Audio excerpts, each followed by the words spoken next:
Belief is a burden. Why the savage needs an audience. Part 1. Belief is not decoration. Here's the meat, stripped of incense and applause.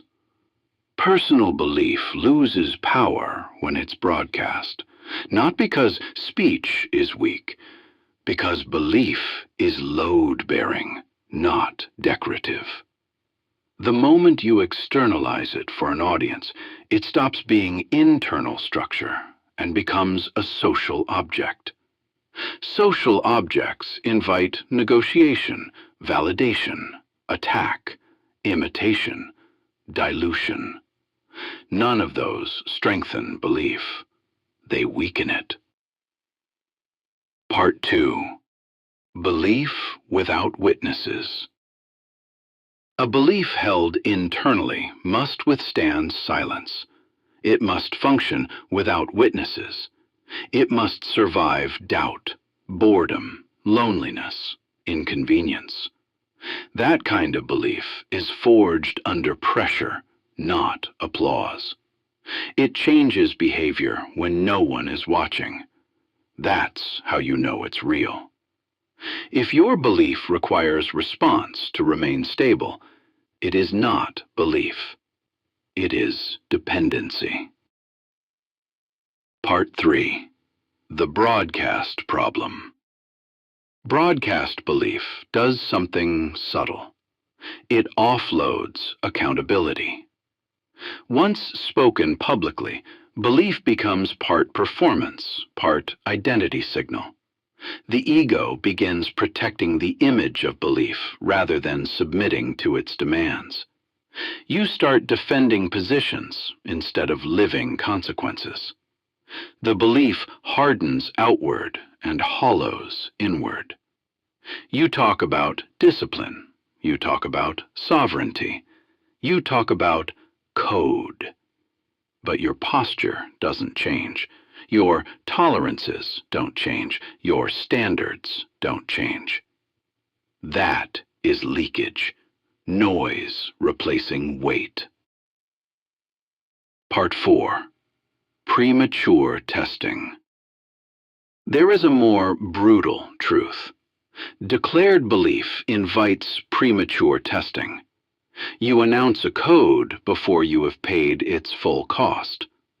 The world probes for weakness, not to help you, to see if you mean it. Most don't.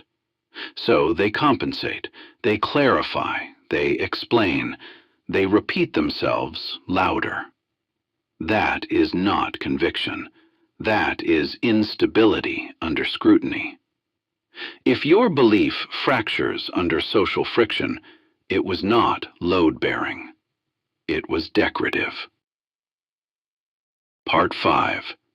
Inner law before outer proclamation. Older disciplines understood this. Vows were private.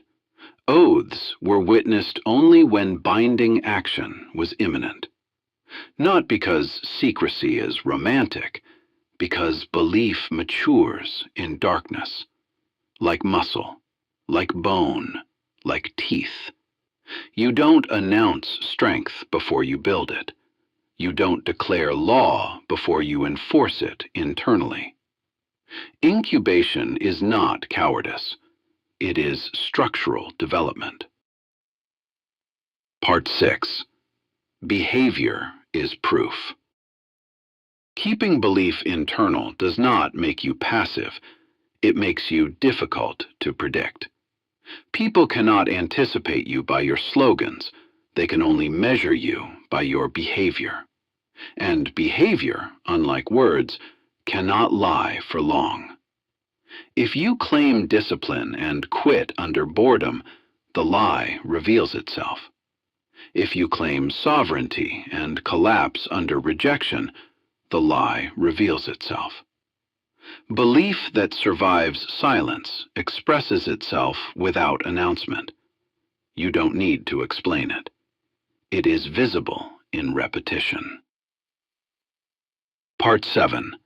Consequence tests structure. There is a final layer. Broadcast belief becomes a challenge to the world. Embodied belief becomes a negotiation with consequence. Reality does not respond to what you say you believe. It responds to what you are willing to carry without complaint. Pain, isolation, uncertainty, loss. Consequence tests load-bearing capacity, not vocabulary. If your belief collapses under discomfort, it was aesthetic. If it survives inconvenience, boredom, and resistance, it is structural. The undisciplined man needs witnesses to feel strong. The disciplined man needs pressure to become strong. Consequence does not argue. It reveals. Part 8. Silence is incubation.